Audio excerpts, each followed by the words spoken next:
Welcome to Renal Care Radio, a podcast covering scientific topics in nephrology. Autosomal dominant polycystic kidney disease, ADPKD, is one of the most common hereditary kidney disorders, characterized by the development of multiple cysts in both kidneys. These fluid-filled cysts can significantly impair kidney function, leading to various complications including hypertension, renal insufficiency, and ultimately, end-stage renal disease, ESRD.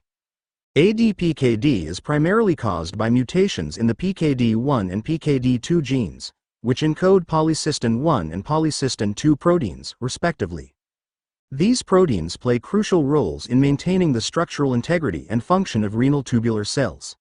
The loss of functional polycystin proteins disrupts normal cellular signaling pathways, leading to abnormal cell proliferation and cyst formation. Over time, these cysts enlarge and accumulate fluid, resulting in the displacement and destruction of normal kidney tissue, thereby impairing renal function.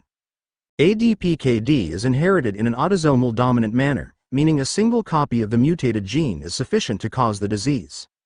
Approximately 85% of cases are linked to mutations in the PKD1 gene located on chromosome 16, while the remaining 15% are associated with mutations in the PKD2 gene on chromosome 4. The PKD1 mutations generally result in more severe disease progression compared to PKD2 mutations. Genetic testing can identify these mutations, aiding in the diagnosis and management of the disease. The clinical presentation of ADPKD varies widely among affected individuals. Common symptoms include hypertension, which is a prevalent early sign, often preceding significant renal impairment. Abdominal, flank, or back pain is frequent due to the stretching of the renal capsule or complications such as cyst infection, hemorrhage, or nephrolithiasis. Hematuria, or blood in the urine, can result from cyst rupture or the presence of kidney stones. Progressive decline in kidney function eventually leads to ESRD, necessitating dialysis or kidney transplantation.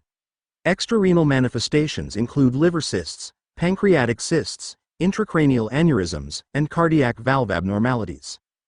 Diagnosis of ADPKD is primarily based on imaging studies and genetic testing. Ultrasound is the first-line imaging technique for detecting renal cysts, with the presence of multiple bilateral cysts in patients with a family history of ADPKD being diagnostic. CT and MRI provide more detailed imaging, useful in cases where ultrasound results are inconclusive or to assess the extent of cystic involvement. Genetic testing confirms the diagnosis, especially in individuals with atypical presentations or without a clear family history, and helps in risk assessment for family planning. Currently, there is no cure for ADPKD, and treatment focuses on managing symptoms and slowing disease progression.